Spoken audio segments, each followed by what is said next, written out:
মৌল সম্পর্কে আলোচনা করতে যাই, তাহলে প্রথমে আমাদের জানতে হবে মৌল কি। মৌল জিনিসটা জানার আগে আমাদের যে জিনিসটা জানতে হবে সেটা হলো পরমাণু। পরমাণু আর হলো অণু। অণু পরমাণু বলতে সাধারণত অ্যাটমকে বোঝায়, অ্যাটম অ্যাটম। আর অণু হলো মলিকিউল। তোমরা অবশ্যই গ্রিক দার্শনিক ডেমোক্রিটাসের নাম শুনছিলা। 380 অব্দের দিকে ডেমোক্রিটাস বলেন পদার্থকে ভাঙতে ভাঙতে এমন একটা পর্যায়ে যাওয়া যায় যখন তাকে আর ভাঙা যায় না। পদার্থের এই ক্ষুদ্রতম অংশটার নাম দেন তিনি পরমাণু, যা একটা গ্রিক শব্দ অ্যাটম থেকে নেওয়া হয়েছে। এ অর্থ এই জায়গায় আমাদের নটকে বোঝাচ্ছে, নট। আর টম অর্থ ডিভিশনকে বোঝাচ্ছে। তা সাধারণত বাংলায় যদি আমরা বলতে চাই তাহলে বলবো না বিভাজ্য। গ্রিক দার্শনিক ডেমোক্রিটাস 380 অব্দের দিকে, খ্রিস্টপূর্ব 380 অব্দের দিকে বলেন যে পরমাণু জিনিসটা এমন একটি ক্ষুদ্রতম কণা মৌলিক পদার্থের, যাকে আর ভাঙা যায় না, মানে বিশ্লেষণ করা যায় না। এই পদার্থের ক্ষুদ্রতম কণার নাম দেন তিনি পরমাণু।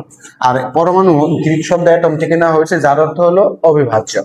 অর্থাৎ পরমাণু হলো এমন একটি মৌলিক পদার্থের ক্ষুদ্রতম কণা যা প্রকৃতিতে সাধারণত মুক্ত অবস্থায় বিরাজ করে না, কিন্তু রাসায়নিক বিক্রিয়ায় সরাসরি অংশগ্রহণ করে। এখন যদি আমরা অণু বা মলিকিউলের কথা বলি, অণু হলো মৌলিক বা যৌগিক পদার্থের একটি ক্ষুদ্রতম কণা যা প্রকৃতিতে সাধারণত মুক্ত অবস্থায় বিরাজ করে। যেমন আমি যদি বলি হাইড্রোজেন, এটা হলো একটা পরমাণু, হাইড্রোজেনের একটা পরমাণু। এটাকে ভাঙলে হাইড্রোজেন ছাড়া অন্য কিছু পাওয়া যাবে না। এখন যদি আমি বলি হাইড্রোজেনের সাথে আরেকটা হাইড্রোজেন যুক্ত হবে, তাহলে H2, এটা হলো হাইড্রোজেনের একটা অণু। আবার যদি ধরেন যে এরকম ভাবে সি, আবার ধরলেন যে ও, আমি যদি মনে করি এই জায়গায় ওর সাথে 3টা ও যে যুক্ত হবে, অক্সিজেন পরমাণু যে যুক্ত হবে, তাহলে তৈরি হবে কি O3, যাকে আমরা কি বলবো ওজনের একটা অণু, ওজন অণু। আবার ধরেন হাইড্রোজেন কার্বনের সাথে যুক্ত হয়ে তৈরি করলো কি মিথেন। এখন এই মিথেন CH4 তাহলে কি মিথেনের একটা অণু। তাহলে অণু হতে গেলে সে জায়গায় দ্বিপরমাণু হতে হয়, যা রাসায়নিক বিক্রিয়ায় সরাসরি অংশগ্রহণ না করলেও প্রকৃতিতে মুক্ত অবস্থায় বিরাজ করে। এখন যদি আমরা মৌলের কথা বলতে চাই, তাহলে আমরা বলবো মৌলের আরেকটা নাম হলো মৌলিক পদার্থ।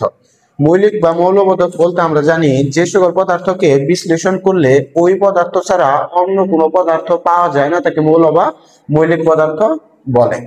যেমন হাইড্রোজেন একটা মৌল বা মৌলিক পদার্থ। এ পর্যন্ত আবিষ্কৃত মৌলিক পদার্থের সংখ্যা কয়টি? 118টি। আমি জানি